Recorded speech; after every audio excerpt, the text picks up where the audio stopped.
Thank you, Alice, for the very kind introduction, and thank you all for having me. I've been an economist for a long time, and one area where I've focused my attention is on the disparity in economic outcomes, especially when it comes to race and ethnicity. It's probably because I began studying the subject during the civil rights movement. I took my first economics course around 1963. I was a freshman in college. Since then, our country has endured at least 5 major economic crises. There was the oil crisis and the stagflation in the 70s, the double dip recession of the early 80s, the burst of the dot-com bubble, and of course, the Great Recession beginning in '08. Each of these crises was very different, but they all shared at least one significant characteristic. They all hit Latino Americans disproportionately hard. In fact, if you take the Hispanic unemployment rate over the past 50 years and superimpose it on top of the national average, what you see are 2 lines that move roughly in tandem, except the Hispanic unemployment rate is always above the national average. And when there's a crisis, both rates spike, but the Hispanic rate spikes much higher. Economic crises generally do this. They take pre-existing inequalities and make them even more unequal.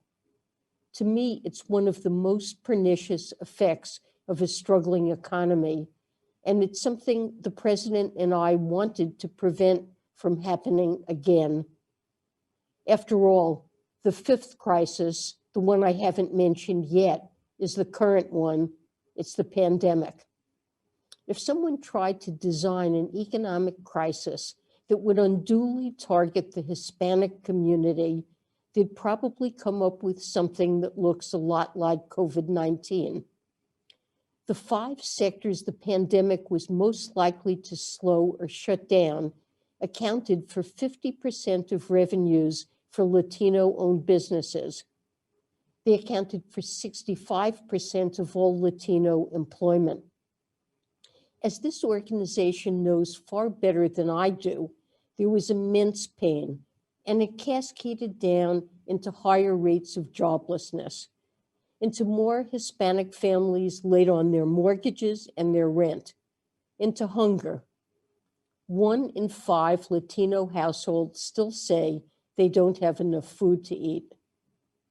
When I took office, I looked at economic data like these, and I worried that many of these families would be haunted by the COVID economy long after the health emergency was over.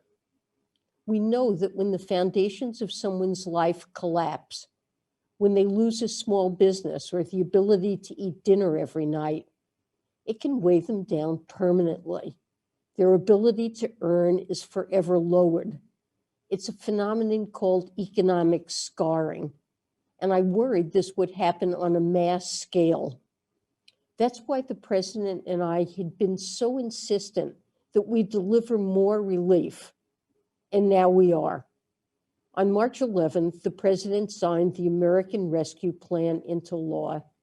It's easily the most ambitious relief package since the Great Depression, and it includes a slate of programs that will help people make it to the other side of this pandemic.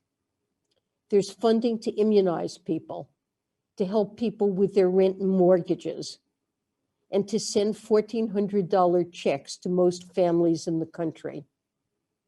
There are a lot of very tired Treasury employees who've spent much of the last 19 days and nights figuring out how to get this money out the door, and doing so in a way that prioritizes the people who need it most. We've been very focused on that, and not just for programs in this rescue plan, but for all the pandemic relief programs that existed previously. The Paycheck Protection Program is probably the one you're most familiar with. PPP was supposed to be an early lifeline, but because of issues with the program's design, The first rounds often didn't reach the smallest businesses, which are disproportionately Hispanic owned. We're addressing that now and tweaking how we implement the program. It's allowing us to reach millions more micro businesses and entrepreneurs, especially in rural and low-income areas. With the passage of the rescue plan, we will thankfully avoid economic scarring on a mass scale. At the end of the day, it will probably still be true that the pandemic economy followed the historic trend and hit the Hispanic community harder than many other groups. But when we look back at the data, I don't believe the effects will be as long-lasting as they would have otherwise.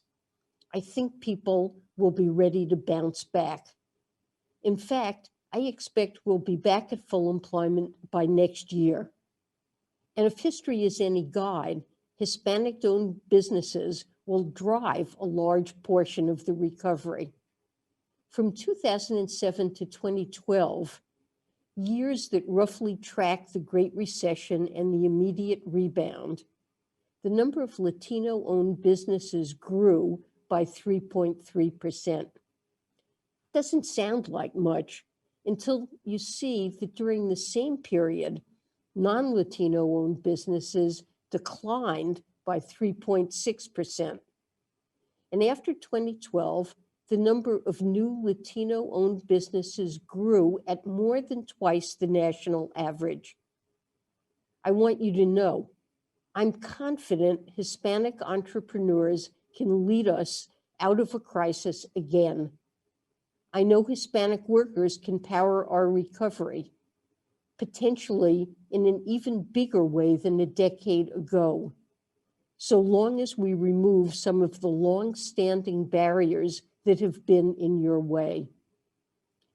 When it comes to the Hispanic community, there's such a frustrating irony in the historic data. On the one hand, this community outperforms in the creation of new businesses.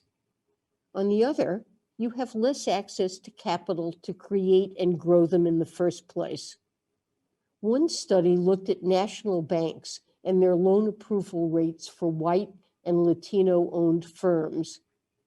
The approval rate for Latino-owned companies was 60% lower. And that's even when controlling for how the business was performing.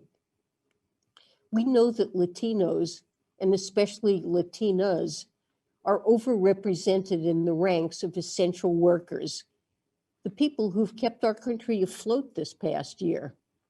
But we also know that support has not been returned in kind. Before the pandemic, Latinas accounted for 17% of the women in the labor force. Since the pandemic began, they've accounted for 27% of women who've left it. I believe a major cause is the burden of childcare. We need to unwind this frustrating irony. We need to give you the support you need. We've begun to do some of this. The American Rescue Plan, for example, includes funding so essential workers can pay for childcare. And at Treasury, we're gearing up to inject $12 billion into community development financial institutions and minority depository institutions. It's more money than has flowed through these programs since their creation in the 90s. And I think it will make a meaningful difference in the ability of Latino-owned firms to access capital. But this is just a start, and I need your help. I think this speech probably demonstrated that we have access to some very detailed economic data at Treasury, but there's no replacement for the deep personal knowledge you have. You know what it feels like to open shop and scale up in your communities. We need to understand that too. Good policymaking requires that we understand the humanity beneath the data, and I'm hoping you can help us there. I've been holding virtual roundtables with all sorts of business-related groups since taking office. It's something my team and I are going to continue to do. So please come. Tell us your challenges. Tell us where we can do better, how we can clarify guidance or provide technical assistance. If we work together, then I'm confident that when someone looks back at the economic data around the pandemic, they won't simply conclude that Hispanic workers and businesses were the victim of the 2020 economy. They'll see that they were builders of a better one in 2021 and beyond.